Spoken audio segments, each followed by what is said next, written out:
What is up, gamers? The Red Dragon here, and we are checking out the latest news of the day. And the big story today is getting ready for the Xbox reveal, which happens in just a few short hours. So this video, we're going to be looking at what kind of to expect from the Xbox reveal, what not to expect from the reveal, and what we hope to see whenever they show off this next generation Xbox. So the first thing we're going to find out is what is it freaking called? Is it going to be called Xbox, just Xbox, or Xbox Infinity, Xbox Fusion? Microsoft a few weeks ago just recently went through and bought up the Xbox Fusion URLs. So, I mean, rumors are all over the place. Nobody knows exactly what it's going to be called. I think Xbox Infinity was running around for a while as the likely favorite. But I think the one thing that it will not be called is Xbox 720, which is kind of funny because that's probably the one that is most widely used. But I've even used it in the past because everybody knows what you're talking about when you say Xbox 720. But that's probably the least likely one that it will be. So we're going to get a name. The next question is, are we actually going to see the console? Because PlayStation, you know, they had that big reveal. I think it was like 2 hours long. And by the end of it, you still didn't know what the system itself looked like. Now, of course, it's not that important. It's going to be sitting on your entertainment system, so people are going to be looking at it, so it's kind of important. But of course, what it does means a lot more than what it looks like visually. But that would be one card that Microsoft could pull out to say, hey, look, we're revealing the Xbox and we're actually going to show you what it looks like. The other thing that we may not actually find out is the price of the system. Look, Microsoft is in a great position because they've watched Nintendo kind of fall on their face with their reveal and their distribution. I mean, the sales numbers are horrendous so far for the Wii U, so they don't have to worry about Nintendo. PlayStation has come out of the gates and they've got a lot of people talking, a lot of excitement for the PlayStation 4, but they've got to see what Sony has. They've got to see a lot of their cards, not all of them, but they've got to see some of them. So they are in a really good position to say, hey, look, this is what Sony did, this is what we're going to do. So Microsoft in a great position, and they can afford to hold off on other things that other console makers haven't published yet, which is the console, so they could hold on to that, or they could play it and get some push for it, and the price point, which there's a lot of discussion about how much this is going to cost. Now, the biggest rumor is that there's going to be a couple of different price points. One, you can buy a cheaper version. It'll be highly subsidized, but you're going to pay more in the long term because you'll get it at a discount, but you'll be paying more for Xbox Live. And then the other version is, you know, you may have a system that comes out around the $400 marker. But who knows with Microsoft, because Microsoft could, you know, really go after it and take a huge loss on each console that is sold, but put it into more people's hands, and they're going to make more money long term if they do that. So Microsoft has a lot of money, so they could afford to do something like that. They did it with the last Xbox, so it's going to be interesting to see how they play it out with this one as far as the price goes.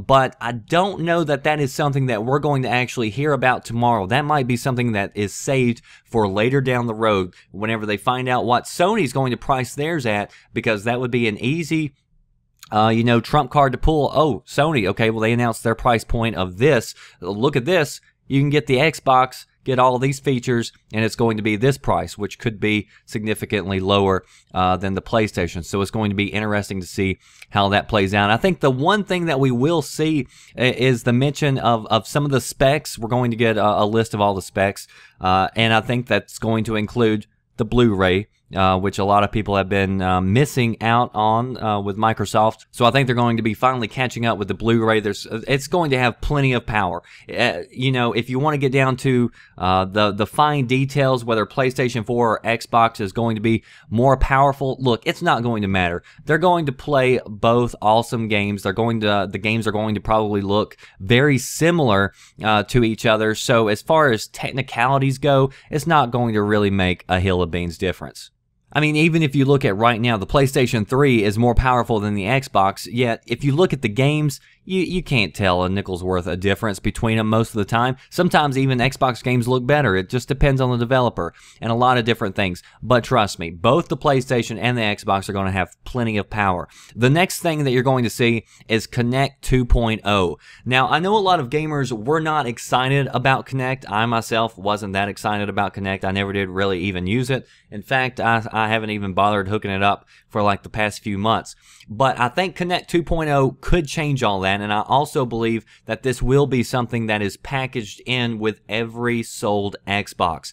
And they talk about it having, 2 or 3 times the power, the resolution, the ability to even capture eye detection and very fine detail. Also, I think probably the best capability of Kinect is the voice capability of it, the ability to say something and your Kinect does it. If they get that technology right, I think that could be something that could be very useful, and not only for games. Like for me, the motion controls don't really do it for me. I think the voice capability is probably the best feature of that, and if they nail that one, then that could make it really nice to be able to browse your dashboard, to be able to browse the internet or different apps that they're going to be talking about.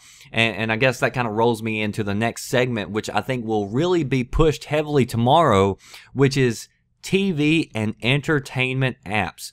Look, they want your Xbox to control everything in your living room. They want it to be the one system in your household that can do pretty much everything. And most of the sources who have come out, they've even said, look, it has an HDMI in and an HDMI out, which means that they believe that you could hook your satellite up to your Xbox, browse and watch TV, but you're also connected with your Xbox at the same time. So you could be watching your Game of Thrones or whatever, or any other TV station, and also see whenever friends pop online or what's happening on, if that's what you want to do. So I think they are really going to push TV and entertainment apps. They've already started doing that, and there's a ton of great apps on there. And I really believe the next generation of Xbox is going to push the limits and really go after cable TV.